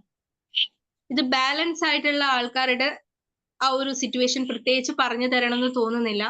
They are very calm and lovable person, caring, ഇതൊക്കെ നമുക്ക് പറയാം. ഇംബാലൻസ് ആയിരിക്കുന്നവരിൽ കാണുന്ന പ്രശ്നങ്ങളാണ് ഏറ്റവും എടുത്ത് പറയേണ്ടത്. Firstly, high cholesterol. കൊളസ്ട്രോളിന് 2 റീസൺസ് ഉണ്ട്. ഒന്ന് നമ്മുടെ ഭക്ഷണം, രണ്ടാമത്തേത് നമ്മിൽ ഉണ്ടാവുന്ന എക്സസീവ് സ്ട്രെസ്. ഇത് രണ്ടുമാണ് നമുക്ക് കൊളസ്ട്രോൾ കൂട്ടുന്നതിന്റെ മെയിൻ ആയിട്ടുള്ള വിലൻ എന്ന് പറയുന്നത്. രണ്ടാമത്തേത് ഹാർട്ട് റിലേറ്റഡ്. കൊളസ്ട്രോൾ കൂടുന്നത് കൊണ്ട് തന്നെ ഹാർട്ട് ഇഷ്യൂസ് കൂടുതലായിരിക്കും, റിസ്ക് കൂടുതലാണ്. Neck pain, shoulder pain, chest tightness, ഇതൊക്കെയാണ് നമുക്ക് മെയിൻ ആയിട്ട് ഫിസിക്കലി ഫീൽ ചെയ്യുന്ന കാര്യം. ഒന്നും കൂടി പറയാം, high cholesterol, heart related issues, neck pain, shoulder pain, chest tightness. Okay, emotionally feel ചെയ്യുന്നത് unable to forgive or forgot. നമുക്ക് പാസ്റ്റിൽ ഉണ്ടായിരുന്ന പല അനുഭവങ്ങളെ മറക്കാനോ പൊറുക്കാനോ സാധിക്കാത്തത്. Difficulty in receiving or giving love, feeling of hatred, jealousy, fear of rejection. ഒരു മിനിറ്റ്. ഇമോഷണലി വരുന്ന പ്രശ്നങ്ങളാണ് ഒന്ന് അൺഏബിൾ ടു ഫോർഗിവ്, ക്ഷമിക്കാൻ പറ്റാത്തൊരു സിറ്റുവേഷൻ. രണ്ടാമത്തത് difficulty receiving or giving love, feeling of hatred or jealousy. Okay, ഇത്തരത്തിലുള്ള എന്ത് രീതിയിലുള്ള ഇമോഷൻസ് ആണെങ്കിലും നമ്മുടെ ഉള്ളിൽ അത് ഉണ്ട് എങ്കിൽ there is a possibility for blockages. May be നമുക്കിപ്പോ ഒരു ഹേറ്റ്രഡ് എന്ന് പറയുന്ന ഒരു ഇമോഷൻ നമ്മുടെ ഉള്ളിൽ എങ്ങനെയാണ് ക്രിയേറ്റ് ചെയ്യുന്നത്? നമ്മുടെ ബൗണ്ടറീസ് കടക്കുന്ന സമയത്ത്, അല്ലെങ്കിൽ നമുക്ക് ഇഷ്ടമില്ലാത്തത് ചെയ്യുമ്പോൾ നമ്മുടെ ബൗണ്ടറീസ് കടക്കുമ്പോൾ നമ്മളിൽ വരുന്ന ഒരു ഫീലിങ്സ് ആണ്. ഈ ഒരു ഹേറ്റ്രഡ് എന്ന് പറയുന്ന ഒരു ഫീലിംഗ് നമ്മുടെ ഉള്ളിൽ ഉണ്ടായി ഒരു വ്യക്തിയോട് എന്ന് കരുതുക. ആ ഒരു ഫീലിംഗ് നമ്മുടെ ഉള്ളിൽ ഉണ്ടായി എന്ന് വിചാരിച്ച് ആ പേഴ്സണെ സംബന്ധിച്ച് ഒന്നും സംഭവിക്കാൻ പോകുന്നില്ല. പകരം ആ ഇമോഷൻ നമ്മുടെ എനർജീനെ ഡ്രെയിൻ ചെയ്യും. അതാണ് ഇവിടെ പറഞ്ഞത്. ഓക്കെ, അപ്പൊ ഫോർഗിവ്നെസ് മെഡിറ്റേഷൻ ഒക്കെ ചെയ്യണമെങ്കിൽ ബിഫോർ നമ്മൾ ഈ കാര്യം മനസ്സിലാക്കിയിരിക്കണം. ഹാർട്ട് ചക്ര ക്ലിയർ ആണോ? ഓക്കെ, നെക്സ്റ്റ് ത്രോട്ട് ചക്രയാണ്. കൂടുതലൊന്നും അതിൽ പറയാനില്ല, നമ്മുടെ സ്പീക്കിങ്ങുമായിട്ട് ബന്ധപ്പെട്ടതാണ്. ഉള്ളു തുറന്ന് സത്യസന്ധമായിട്ട് സംസാരിക്കാനായിട്ട് പറ്റുന്ന അവസ്ഥ. അത് പറ്റാതെ നമുക്ക് നമ്മുടെ ആശയങ്ങളെ പുറത്തേക്ക് പറയാനായിട്ട്, ചിലപ്പം സത്യസന്ധമായ കാര്യമായിരിക്കും, പക്ഷെ നമുക്ക് പുറത്തേക്ക് തുറന്നു പറയാൻ പേടിയായിരിക്കും. നമ്മൾ മിസ്അണ്ടർസ്റ്റാൻഡ് ചെയ്യപ്പെടുവോ, നമ്മള് തെറ്റിദ്ധരിക്കപ്പെടുവോ എന്നൊക്കെ പേടിച്ചിട്ട് നമ്മൾ പല കാര്യങ്ങളും പറയാതിരിക്കുക. ഈ ഒരു ത്രോട്ട് ചക്ര പ്രശ്നം വരുന്നതിന്റെ റീസൺ ഹാർട്ട് ചക്ര ബ്ലോക്ക് ആകുന്നത് കൊണ്ടാണ്. നമ്മുടെ ഹാർട്ട് ചക്ര ബ്ലോക്ക് ആകുമ്പോൾ ഓട്ടോമാറ്റിക്കലി നമുക്ക് ഓപ്പൺ ആയിട്ട് സംസാരിക്കാൻ പറ്റും, നമ്മുടെ ഉള്ളിലുള്ള ഫീലിങ്സ് എക്സ്പ്രസ് ചെയ്യാനായിട്ട് പറ്റില്ല. ഓക്കെ, മെയിൻ ആയിട്ടുള്ള റീസൺ നമ്മുടെ ഹാർട്ട് ചക്ര ബ്ലോക്ക് ആവുന്നതാണ്. അപ്പൊ കറക്ഷൻ കൊടുക്കേണ്ടത് അവിടെയാണ്. ഓക്കെ, 6th വൺ എന്ന് പറയുന്നത് തേർഡ് ഐ ചക്രയാണ്. അവിടെ നമ്മൾ ട്രീറ്റ് ചെയ്യേണ്ട ഇമോഷൻസ് അല്ലെങ്കിൽ മനസ്സിലാക്കേണ്ട കാര്യം എന്ന് പറയുന്നത് നമ്മുടെ ജീവിതത്തിന്റെ പർപ്പസ് കണ്ടുപിടിക്കുക എന്നുള്ളതാണ്. Intuition, purpose of life. Madam 6th ചക്രയുടെ പേര് ഒന്ന് റിപ്പീറ്റ് ചെയ്യാവോ? തേർഡ് ഐ ചക്ര. ആറാമത്തത് മാത്രം അതിന്റെ പേര് തേർഡ് ഐ ചക്ര. തേർഡ് ഐ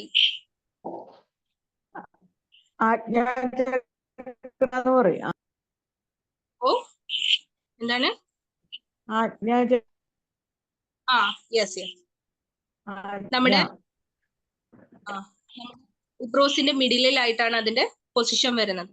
ഓക്കെ, നമ്മുടെ ലൈഫിൽ നമ്മൾ പറയാറുണ്ട്, ചിലപ്പോൾ പറയുന്ന കേട്ടല്ല, സ്റ്റക്ക് ആയതുപോലെ തോന്നുന്നു, മുന്നോട്ടുള്ള വഴിയൊന്നും തിരിയുന്നില്ല അല്ലെങ്കിൽ മനസ്സിലാവുന്നില്ല എന്ന് പറയാറുണ്ട്. അവർക്ക് മനസ്സിലാക്കേണ്ട കാര്യം നമ്മുടെ ബ്ലോക്ക് എവിടെയാണ്? തേർഡ് ഐയിലാണ്. ബിക്കോസ് ഇലൂഷൻ, നമുക്ക് പല രീതിയിലുള്ള ഇല്ലൂഷൻസിൽ നമ്മൾ അകപ്പെട്ടു പോവാണ്. മേ ബി ഈ ഏർത്തിലുള്ള പല രീതിയിലുള്ള കാര്യങ്ങളിൽ നമ്മൾ ഇങ്ങനെ എന്താണ് നമ്മുടെ പർപ്പസ് മറന്നിട്ട് നമ്മൾ അതിൽ അഡിക്റ്റഡ് ആയി പോകുന്നത് കൊണ്ട് നമുക്ക് നമ്മുടെ ലൈഫിന്റെ പ്രോപ്പർ ആയിട്ടുള്ള ഒരു ഡയറക്ഷൻ മനസ്സിലാവുന്നില്ല. അതാണ് മെയിൻ ആയിട്ടുള്ള പ്രശ്നം. സ്റ്റക്ക് ആവുക ലൈഫിൽ. അങ്ങോട്ട് നമുക്ക് ജോബിലായിക്കോട്ടെ, എന്ത് കാര്യത്തിൽ, റിലേഷൻഷിപ്പിലായിക്കോട്ടെ, ഫൈനാൻഷ്യലി ആയിക്കോട്ടെ, നമുക്ക് മുന്നോട്ട് ഒന്നും മനസ്സിലാവാത്ത രീതിയിൽ നമ്മൾ സ്റ്റക്കായി പോവുക. ആൻഡ് ലാസ്റ്റ് വൺ ക്രൗൺ ചക്ര, അതായത് നമ്മുടെ ഹെഡിന്റെ ഏറ്റവും ടോപ്പില് ആണ് അതിന്റെ ഒരു ലൊക്കേഷൻ പറയുന്നത്. ഈ ഒരു ഏർത്തിൽ നമ്മുടെ എക്സിസ്റ്റൻസിനെ ആക്സെപ്റ്റ് ചെയ്യാൻ പറ്റാതിരിക്കുക. നമ്മൾ എപ്പോഴും ഒരു ഡിസാറ്റിസ്ഫൈഡ് ആയിട്ട് ഇങ്ങനെ എന്താണ് ഒന്നിനോടൊരു സാറ്റിസ്ഫിക്കേഷൻ ഇല്ലാതെ ഇങ്ങനെ പോകുന്ന ഒരു സിറ്റുവേഷൻ. അതാണ് ഈ ക്രൗൺ ചക്രയിൽ നമുക്ക് ബ്ലോക്ക് ഉണ്ടെങ്കിൽ നമ്മൾക്ക് തിരിച്ചറിയാനായിട്ട് പറ്റുന്നത്.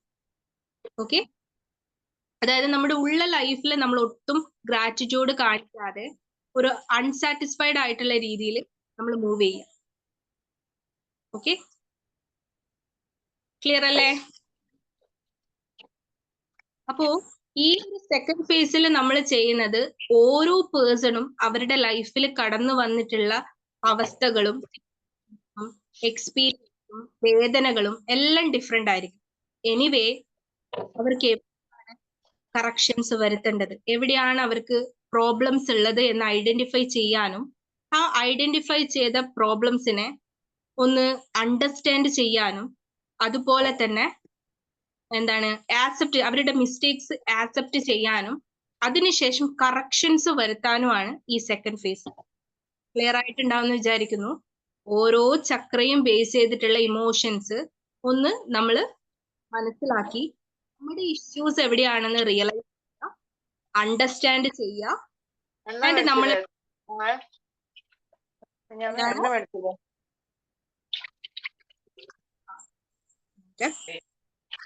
റിയലൈസ് ചെയ്യുക, അതുപോലെ തന്നെ നമ്മുടെ പ്രശ്നം ചെയ്യുക, മിസ്റ്റേക്കുകളെ കറക്റ്റ് ചെയ്യുക.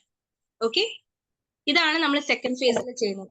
മെഡിറ്റേഷന്റെ 2 ഫേസ് പറഞ്ഞു, ഫിസിക്കലി അതുപോലെ ഇമോഷണലി. ഇത് രണ്ടും നമ്മൾ ചെയ്ത് കഴിഞ്ഞാൽ ബോണസ് ആയിട്ട് കിട്ടുന്നതാണ് തേർഡ് ഫേസ്. നമ്മൾ തിരഞ്ഞു വന്ന ആ ഒരു അൾട്ടിമേറ്റ് പീസ് അല്ലെങ്കിൽ ആ ഒരു സമാധാനം, സ്പിരിച്വാലിറ്റി എന്ന് പറയുന്ന മെഡിറ്റേഷന്റെ ഫ്രൂട്ട് നമുക്ക് കിട്ടുന്ന ഫേസ് എന്ന് പറയുന്നത് തേർഡ് ഫേസ് ആണ്. ഫസ്റ്റ് ആൻഡ് സെക്കൻഡ് ഫേസ് പേഷ്യൻസോടെ കംപ്ലീറ്റ് ചെയ്യുന്ന ഒരാൾക്ക് ബോണസ് ആയിട്ട് കിട്ടുന്നതാണ് ഈ തേർഡ് ഫേസ്. ഓക്കെ, എത്രമാത്രം മുന്നോട്ട് നിങ്ങൾക്ക് ലോങ് സ്റ്റേ ചെയ്യാൻ പറ്റുമോ അത്രമാത്രം ഇമോഷണലി അതുപോലെ തന്നെ ഫിസിക്കലി സ്പിരിച്വലി നിങ്ങൾ മോർ ആൻഡ് മോർ പവർഫുൾ ആവും. എത്രമാത്രം long as you can stay with this, അതായത് ഈ ഒരു തേർഡ് ഫേസിൽ നിങ്ങൾക്ക് സ്റ്റേ ചെയ്യാൻ പറ്റുമോ, അത്രമാത്രം ഇന്റർണലി എക്സ്റ്റേണലി നിങ്ങൾ പവർഫുൾ ആയിട്ട് മാറിക്കൊണ്ടേയിരിക്കും. ആൻഡ് അതിന് നമ്മൾ ചെയ്യേണ്ട കുറച്ച് കാര്യങ്ങൾ എന്ന് പറയുന്നത്, നമ്മുടെ ലൈഫിന് ഒരു കൃത്യമായിട്ടുള്ള ഒരു ചിട്ട കൊണ്ടുവരിക. ഓക്കെ, അതുപോലെ ഓരോ ദിവസവും നമ്മുടെ ഓപ്പർച്യൂണിറ്റീസ് ആയിട്ട് എടുക്കുക. ഓരോ പുതിയ ദിവസവും നമ്മുടെ ഓപ്പർച്യൂണിറ്റീസ് ആയിട്ട് എടുക്കുക. അതുപോലെ നമ്മുടെ ഇന്നർ പീസിനെ ട്രിഗർ ചെയ്യുമെന്ന് നമ്മൾ വിചാരിക്കുന്ന നെഗറ്റിവിറ്റീസിൽ നിന്ന് മാറി നടക്കാനായിട്ട് ശ്രമിക്കുക.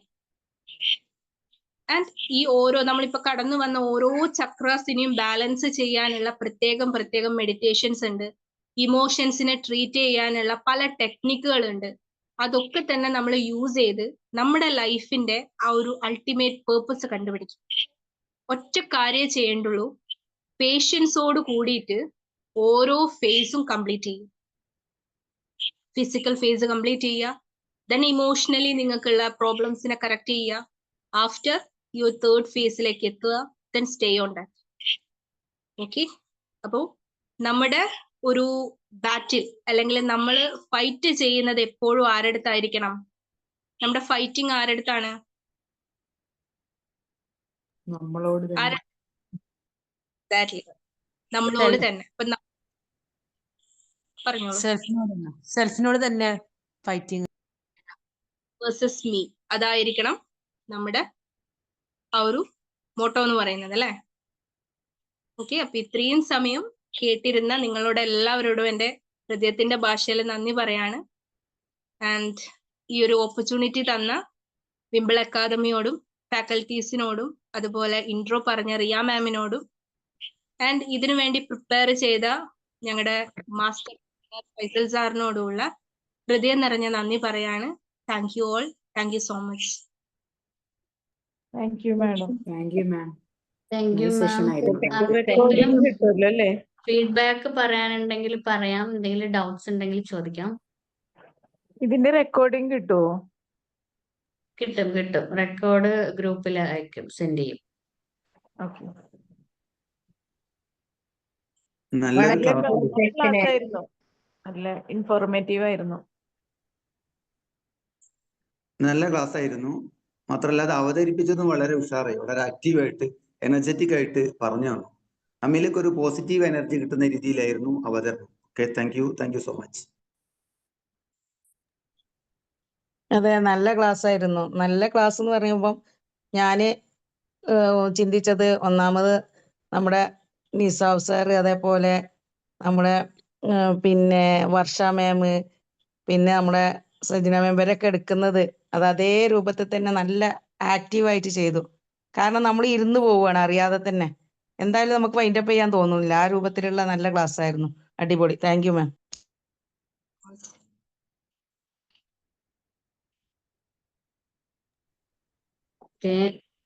എനിവേ, ആർക്കെങ്കിലും എന്തെങ്കിലും ഡൗട്ട്സ് ഉണ്ടോ? ഇല്ലല്ലോ. ഓക്കെ, നമ്മുടെ 19th ബാച്ചിലെ ഏതായാലും ജാസ്മീമ ഒരു കാര്യം പറയട്ടെ. ജാസ്മീമ ഇതിന് ഒരുങ്ങിയതിന് വളരെയധികം നന്ദിയുണ്ട്. കാരണം നമുക്കറിയാത്ത കുറെ കാര്യങ്ങൾ ഇങ്ങനെ കേൾക്കാനും ഇതൊക്കെ പറ്റുന്നുണ്ട്. കാരണം പലതിലും നമ്മൾ ഇടപെട്ടുകൊണ്ടിരിക്കുകയാണ്. പക്ഷെ നമുക്കറിയാത്ത കുറെ കാര്യങ്ങൾ നമുക്ക് ഇങ്ങനെ ഓരോരുത്തരെ ഇതിൽ നിന്ന് കിട്ടുമ്പം നമുക്ക് അത് നമ്മളതിൽ മാറ്റിയെടുക്കാൻ പറ്റും.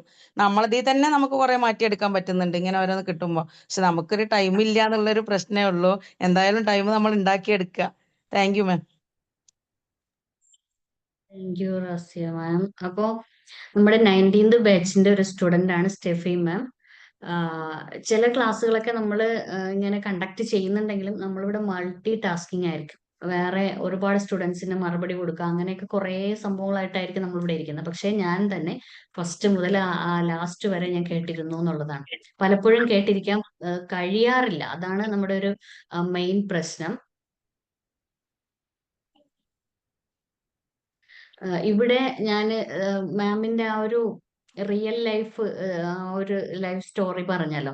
സത്യത്തിൽ ഈ പറഞ്ഞ മറ്റുള്ള സംഭവങ്ങളൊക്കെ നമ്മൾ പുറത്തുനിന്ന് പഠിച്ചിട്ട് വന്ന് പറയുന്ന കാര്യങ്ങളാണ്. ഇപ്പൊ മെഡിറ്റേഷൻ ആയാലും മറ്റു.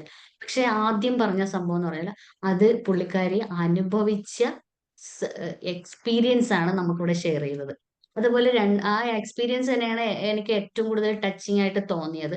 ബാക്കിയൊക്കെ ഇപ്പൊ ആർക്കും എന്തും പഠിച്ച് എവിടെയും എത്താൻ ട്രെയിനർ ആവാം, കോച്ചാവാം, എന്തോ ആവാം. പക്ഷെ ഇത്രയും നടുവിൽ നിന്നിട്ട് എന്റെ ലൈഫ് ഇനി 2 ഓപ്ഷനാണ് പറഞ്ഞത്. ഒന്നുകിൽ തീർക്കുക, അല്ലെങ്കിൽ സർവൈവ് ചെയ്യുക എന്നുള്ളത്. അപ്പൊ ഇവിടെ ഓവർകം ചെയ്ത് വന്നു എന്നുള്ളത് മാത്രമല്ല, ഇത്രയും വലിയ വെയിറ്റ് 110 എത്ര കിലോ ഒക്കെ എന്നൊക്കെ പറയുമ്പോൾ തന്നെ നമുക്കത് അക്സെപ്റ്റ് ചെയ്യാൻ പോലും പറ്റാത്തൊരു വെയിറ്റ് ആണ്. അത്രയും വെയിറ്റിൽ ഒരു ലേഡി മെന്റലി ഫിസിക്കലി വീക്കായി നിൽക്കുന്ന ആ ഒരു അവസ്ഥയിൽ നിന്നും പതിയെ പതിയെ മുന്നോട്ട് വരിക, പിന്നെ മറ്റുള്ളവർക്ക് തന്നെ പോലെ വിഷമം അനുഭവിക്കുന്നവർക്ക് ഒരു സൊല്യൂഷനായി പ്രവർത്തിക്കുക എന്നൊക്കെ പറയുമ്പോൾ അതൊന്നും അത്ര എളുപ്പമുള്ള കാര്യമല്ല. ഇവരനുഭവിച്ചതിന്റെ ആ പുറകിലുള്ള ആ ഒരു ഇത് നമുക്ക് കേട്ടിരിക്കുമ്പോൾ ഒരു സ്റ്റോറി, ഒരു കഥ. പക്ഷെ അത് അനുഭവിച്ചവർക്ക് മാത്രമേ അതിന്റെ ആ ഒരു പ്രോബ്ലത്തിന്റെ ആ ഒരു തീവ്രത മനസ്സിലാവുള്ളൂ. എനിവേ മാമിന്റെ വാക്കുകളിൽ നിന്ന് അതെല്ലാം നമുക്ക് അബ്സോർബ് ചെയ്യാൻ പറ്റിയിട്ടുണ്ട്. അതുപോലെ തന്നെ ഒരുപാട് നോളജ് അബൌട്ട് മെഡിറ്റേഷൻ നമുക്ക് കിട്ടിക്കഴിഞ്ഞു. മെഡിറ്റേഷനെ കുറിച്ച് കൂടുതൽ കേട്ടിട്ടുണ്ട്, പറഞ്ഞിട്ടുണ്ട്, അറിഞ്ഞിട്ടുണ്ട്, പഠിച്ചിട്ടുണ്ട്, ചെയ്യുന്നുണ്ട് എങ്കിൽ പോലും കുറെ കൂടി നമുക്ക് ഡീപ്പായിട്ട് കുറെ കാര്യങ്ങൾ മനസ്സിലാക്കാൻ സാധിച്ചു എന്നുള്ളതാണ്. എനിവേ ക്ലാസ്സിന്റെ അവതരണം, അതുപോലെ ഡ്രസ്സിംഗ് സ്റ്റൈൽ, ബാക്ക്ഗ്രൗണ്ട് സെറ്റിംഗ്സ് എല്ലാം സൂപ്പർ ആയിരുന്നു. അതുപോലെ വോയിസ് മോഡുലേഷൻ ഒക്കെ ഗുഡ് ആയിരുന്നു. നല്ല അതുപോലെ തന്നെ ഒരുപാട് കാര്യങ്ങൾ നമുക്ക് അബ്സോർബ് ചെയ്യാനായിട്ട് പറ്റി. ഞാൻ തന്നെ ഇവിടെ കുറെ നോട്ട്സ് ഒക്കെ എഴുതി വെച്ചിട്ടുണ്ട്. എനിവേ റെക്കോർഡും കൂടി കണ്ടിട്ട് നമുക്ക് ഇനിയിപ്പോ എന്ത് ഡൗട്ട് ഉണ്ടെങ്കിലും സ്റ്റെഫി മാമിന്റെ അടുത്ത് തന്നെ ഞാൻ പോയിട്ട് ഓരോ കാര്യങ്ങളൊക്കെ ചോദിക്കാറുണ്ട്.